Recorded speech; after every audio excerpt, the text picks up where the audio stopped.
As it turns out, the penultimate week of the NFL's 2018 regular season is shaping up as the most meaningful yet. 12 of Week 16's games feature at least one team that's legitimately still alive in the playoff picture, and 5 games are head-to-head matchups where both clubs remain in the hunt. Saturday night's Ravens at Chargers showdown in Carson has postseason implications galore, and Sunday's slate of games are highlighted by Houston at resurgent Philadelphia in the early window, Pittsburg at top-seeded New Orleans in the late afternoon time slot, and Kansas City at Seattle in another glamour pairing on NBC's Sunday Night Football. And don't forget the boxes that finally get a break in Foxborough, courtesy of a home game. After dragging their AFC East champion hats and t-shirts with them on the road to both Miami and Pittsburgh the past 2 weeks, the Patriots should at last have the chance to break open the swag and celebrate their latest division title at Gillette, providing they first vanquish the plucky Bills. In this season of gift-giving, it appears the NFL schedule makers remembered the nation's football fans and were generous this holiday season. Only 5 of the league's 12 playoff spots have been locked up so far, and 9 different teams have clinching scenarios in Week 16, be it for a seed, a division title or a postseason berth. The entire AFC remains undecided to a degree, with no teams having clinched a division or a particular seed. No seeds have been nailed down in the NFC as well, with the NFC East crown remaining unspoken for, and a 3-team battle for the no. 6 seeds still being waged. There's a lot on the line this weekend, and with no Thursday night game to get things started, it makes the anticipation for Saturday and Sunday's drama all the more. Here's hoping the best is yet to come. Last week, 9-7.563, season, 138-84.622, Washington, 7-7, at Tennessee, 8-6. The Titans only need the combination of a Baltimore loss and them taking care of business in their final 2 games, and they're in the playoffs as a wild card qualifier for the second year in a row, under 2 different head coaches, no less. This is the far easier half of their 2-game homestand, with a visit from red-hot Indianapolis looming next week. Washington somehow won last week in Jacksonville with Josh Johnson at quarterback, but the Jaguars punched out on the season long ago and Tennessee has everything to play for. If the Titans keep giving the ball to the beast that is Derrick Henry, they'll have this one all but in the win column before the start of the 4th quarter. Baltimore, 8-6, at Los Angeles Chargers, 11-3. John Harbaugh's run-first Ravens have hung in there admirably in recent weeks, but here's where they lose their grip on the AFC's no. 6 seed, not to mention miss a chance to move into first place in the AFC North once the Steelers lose at the Saints. Lamar Jackson has helped Baltimore get past losing teams in the Bengals, Raiders, Falcons and Bucks in the past 5 games, falling only narrowly in overtime at Kansas City. But this will be the rookie's toughest test yet, and the men of Carson will be up for it in their home regular season finale. With the Ravens traveling cross-country on a slightly shorter week, and the banged-up Chargers coming off 9 days of rest, advantage bolts. Cincinnati, 6-8, at Cleveland, 6-7-1, and Hugh Jackson loses yet another game in Cleveland, with the perfect symmetry of his former Browns team surging its way to .500 with yet another win. Baker Mayfield is going to have a big game, you can just feel it. And I wouldn't try to give the Browns' rookie quarterback a post-game hug this time if I were Jackson, the ex-Cleveland coach. Karma is undefeated so far in this Renaissance season by the Browns. Tampa Bay, 5-9, at Dallas, 8-6. When I covered the Bucs as a newspaper beat writer in the first half of the 1990s, I always waited to see if their record slipped to 5-10 after 15 games, because then I could label them a dime store team.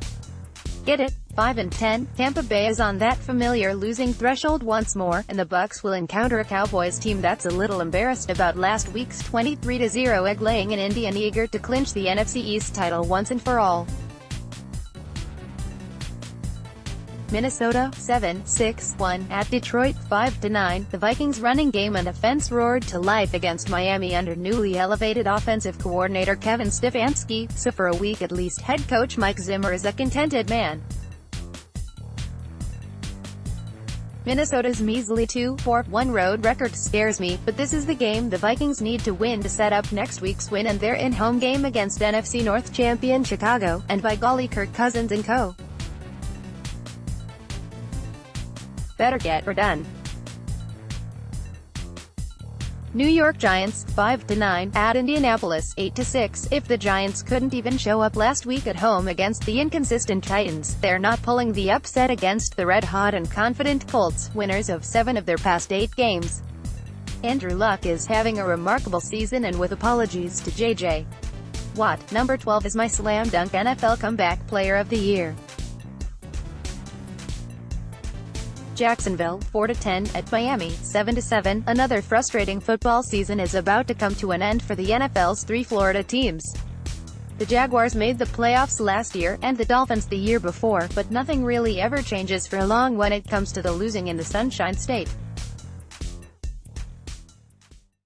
The Dolphins are still at least alive in the playoff chase, but they're not going to the postseason, and they probably know it by now.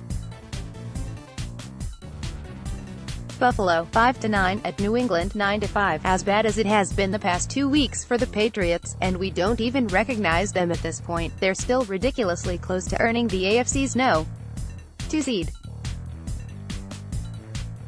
It'll take beating the Bills and Jets at home, something they're quite adept at, and getting Houston to lose at Philadelphia this week, as Vegas expects the Texans to do. That's it. Not so hard, really.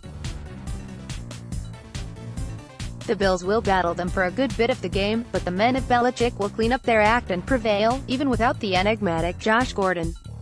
Green Bay, 5-8-1, at New York Jets, 4-10, at 0-7. The Packers still haven't won a road game this season, a feat matched only by the 49ers.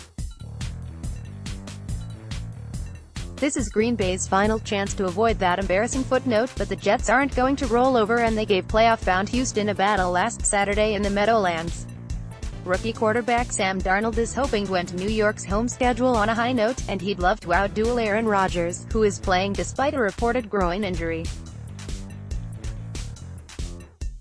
Houston, 10-4, at Philadelphia, 7-7. Sorry, but the best thing that has happened to the Eagles of late was seeing Nick Foles return to the lineup. Carson Wentz simply hasn't been right this season, and Foles brings a steady, veteran presence to the job, and seems to imbue his teammates with confidence and a belief that all will work out well in the end. Houston needs this game to protect its No.